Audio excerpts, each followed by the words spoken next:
For 99% of human history, our thoughts traveled no faster than a horse.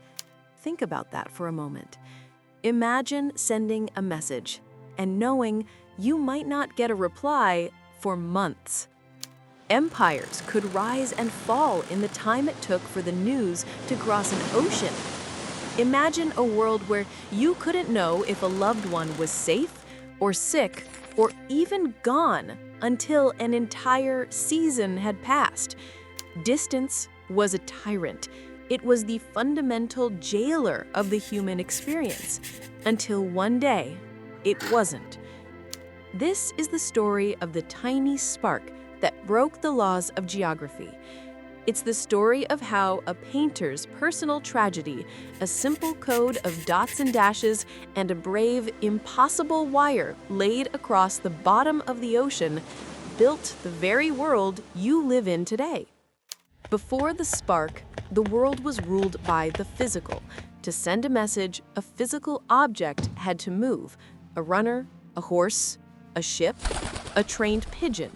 Societies built vast infrastructures to speed this movement. The Romans built their famous roads, a stone nervous system for their empire. But even here, a message was limited by the endurance of a horse.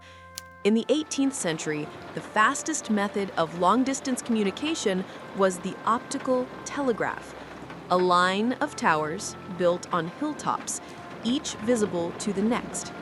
Using these giant wooden arms, an operator would relay a coded message from one tower to the next. It was a brilliant but fragile system. It was useless at night, it was useless in fog, it was useless in rain. Your fastest, long-distance information was completely at the mercy of the weather. This was the world in 1825, a world of vast, disconnected continents, a world where news was always history. It was a world of profound, agonizing delay. And for one man, a successful American painter, this delay was about to become an unbearable tragedy. His name was Samuel Morse. In 1825, Samuel Morse was in Washington, D.C., painting a portrait of the Marquis de Lafayette. He was at the peak of his career, celebrated and successful. Back at home in New Haven, Connecticut, his wife Lucretia had just given birth to their third child. She was ill, then she was gravely ill, and then she died. A letter was dispatched by horse. It took days to reach him. By the time Morse received the news and began his desperate, frantic journey home, his wife was not only dead, she had already been buried. That crushing, preventable delay broke him. His art, his passion became meaningless. He was consumed by a single, burning obsession: finding a way to annihilate distance, to ensure that no one would ever again suffer the torment that he had. He was not a scientist, he was a painter. But on a ship returning from Europe, he overheard a conversation about a new discovery: electromagnetism. The idea that electricity could create a magnetic force.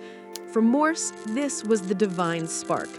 If electricity could travel instantly down a wire, and if it could make a magnet move, it could be made to make a mark. It could be made to write. He spent the next decade in poverty and obscurity, tinkering in a small room, mocked by the scientific community. He partnered with men like Leonard Gale and Alfred Vail, who refined his crude designs and helped him solve the technical problems. But his true, singular genius was not in the hardware. It was in the software. He realized that a complex, clunky machine that tried to print 26 letters was inefficient. He needed a simpler way. He needed a code.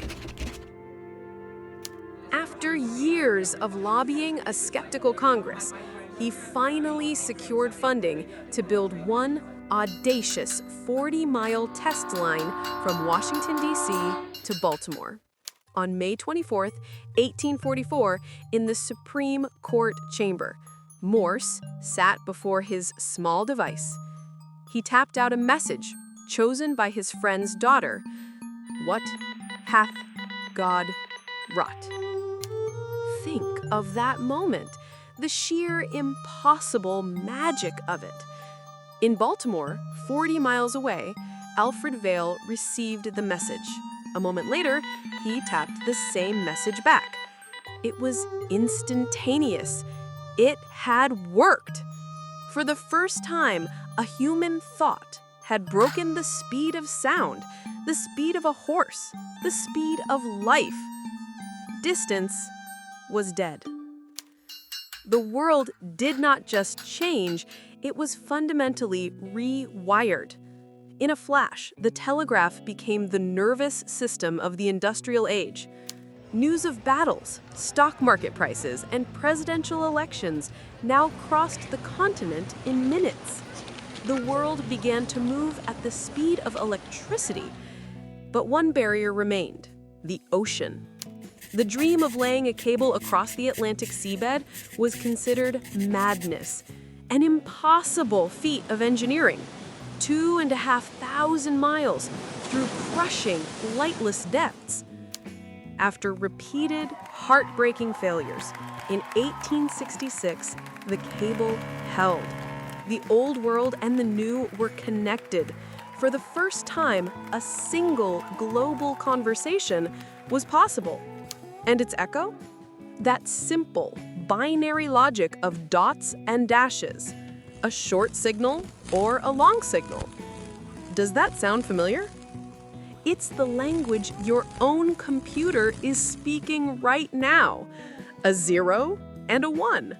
That short or long signal is the ancestor of everything you are doing at this very second.